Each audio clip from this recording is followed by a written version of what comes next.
एक गांव में एक आदमी बंसी अपनी बीवी रजनी के साथ रहता था। बंसी गांव वालों की भेड़ बकरियां चराने का काम किया करता था। एक दिन सुबह सुबह बंसी गांव वालों की बकरियों को जंगल लेकर जाता है चराने के लिए।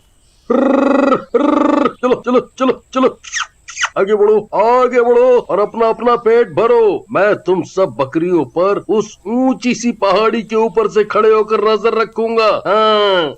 बंसी पहाड़ी पर चढ़ता है और ऊपर तक पहुंच जाता है। तभी बंसी का पैर फिसल जाता है और धड़ाम से पहाड़ी के पीछे बने खंडहर में गिर जाता है।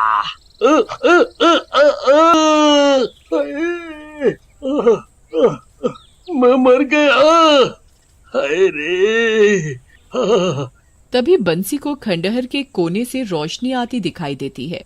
अरे वो रोशनी कैसी? इस घने जंगल में कौन इस खंडहर में होगा? जैसे तैसे कमर पकड़कर उठता है और वहां जाकर देखता है जहां से रोशनी आ रही होती है। वहां एक चुड़ैल सोई हुई होती है जो गर्भवती भी होती है। बंसी चुड़ैल को देखकर डर जाता है और चुड़ैल उठकर खड़ी हो जाती है। कौन हो तुम और यहाँ क्या कर रहे हो? कहीं तुम मुझे और मेरे बच्चे को तो मारने नहीं आए? इससे पहले कि तुम मुझे मारो मैं तुम्हें कच्चा चबा जाऊंगी। नहीं नहीं नहीं नहीं, मैं तुम्हें मारने नहीं आया। मेरा उस पहाड़ी के ऊपर से पैर फिसल गया और मैं यहाँ आकर गिर गया। चल तू अब यहाँ आ गया है तो आज मैं तुझे खाकर अपना और अपने बच्चे का पेट भरूंगी जो बच्चा मेरे पेट में है। मुझे मत खाओ।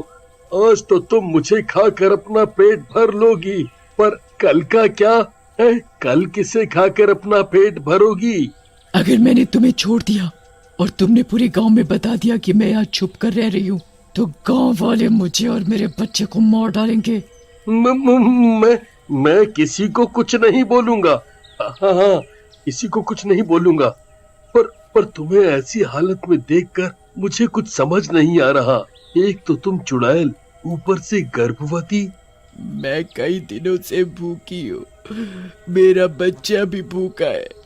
इस खंडहर के आसपास कोई भी जानवर आता था तो मैं उसे खाकर अपना पेट भर लेती थी, पर कई दिनों से यहाँ कोई जानवर नहीं आया।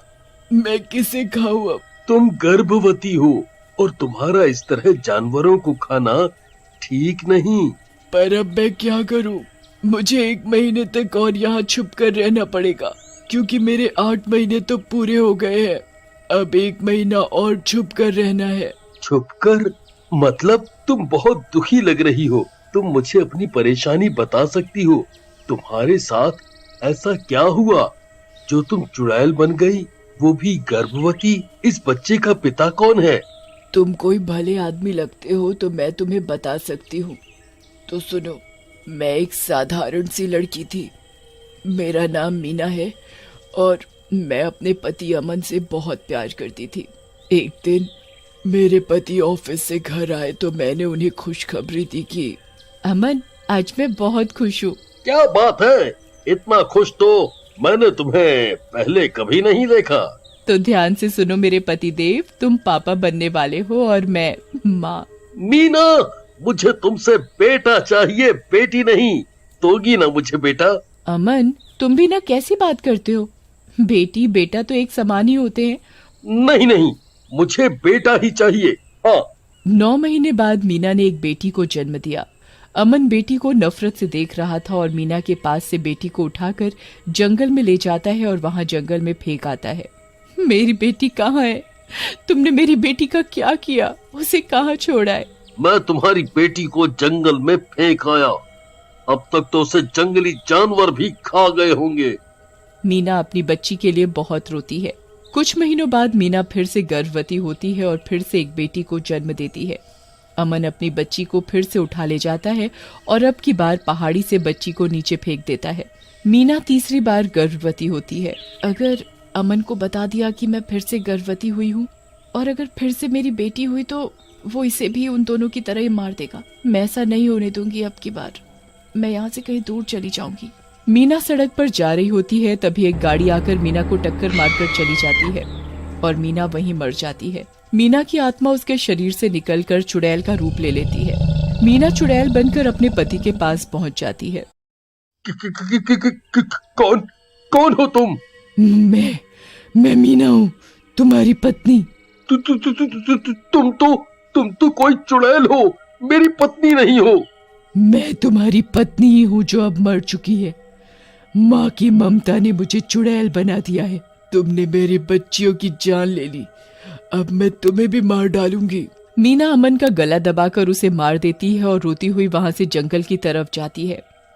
मीना को एक पेड़ के नीचे साधु बाबा दिखते हैं। मीना बाबा के पास जाती है और बहुत रोती है। बाबा मैं बहुत दुखी हूँ। हमें सब पता है बेटी, अब तुम एक चुड़ैल बन चुकी हो। तुम्हारा शरीर तो मर चुका है, पर तुम्हारा बच्चा अभी भी तुम्हारी कोख में बिल्कुल सुरक्षित है। तुम इस बच्चे को इस दुनिया में ला पाओगी, पर इस दुनिया से बचाकर, नहीं तो ये दुनिया इस रूप में तुम्हें देखकर मार देगी। बाबा आप ही बताइए मैं क्या करूं जिससे मेरे बच्चे को कुछ ना हो। बेटी, तुम्हें घने जंगल में छिपकर रहना पड़ेगा, वो भी 9 महीने तक, तभी तुम अपने बच्चे को बचा सकती हो। ये है मेरी दुख भरी कहानी, इसीलिए मैं यहाँ छुप कर रह रही थी। अगर तुमने गांव वालों को बता दिया कि मैं यहाँ छुप कर रह रही हूँ, तो वो लोग मुझे और मेरे बच्चे को मार डालेंगे। ओह, क्या तुम मेरे घर चल सकती हो? तुम्हारा बच्चा वहाँ बिल्कुल सुरक्षित रहेगा। मेरी पत्नी तुम्हारा अच्छे से ध्यान रखेगी। हाँ, अगर किसी को पता चल गया कि मैं चुड़ैल तुम्हारे घर में रह रही हूँ तो वो लोग मुझे छोड़ेंगे नहीं और तुम भी मेरे साथ मुसीबत में आ जाओगे। तुम चिंता ना करो, मेरी पत्नी बहुत अच्छी है। हम दोनों मिलकर तुम्हारा पूरा ध्यान रखेंगे, किसी को कुछ पता नहीं चलने देंगे। हाँ। बंसी चुड़ैल को अपने घर ले जाता है। चुड़ैल को देखकर बंसी की पत्नी डर जाती है। अजी, आपके पीछे पीछे ये चुड़ैल कहाँ से आ गई? बंसी रजनी को सब बात बता देता है कि उसके साथ जंगल में क्या हुआ और ये चुड़ैल यहाँ घर में क्या कर रही है। उसके साथ रजनी भी बंसी की तरह ही दिल की बहुत अच्छी थी। तुम चिंता ना करो, तुम आराम से यहाँ रहो, तुम्हारे बच्चे को कुछ नहीं होगा।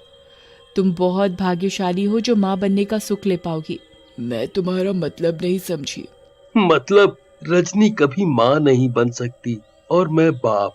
रजनी चुड़ैल का खूब अच्छे से ख्याल रखती है। चुड़ैल को अच्छा अच्छा खाना बनाकर खिलाती और उसे भरपूर आराम कराती। दिन बीत चुड़ैल के 9 महीने भी पूरे होने को चले थे।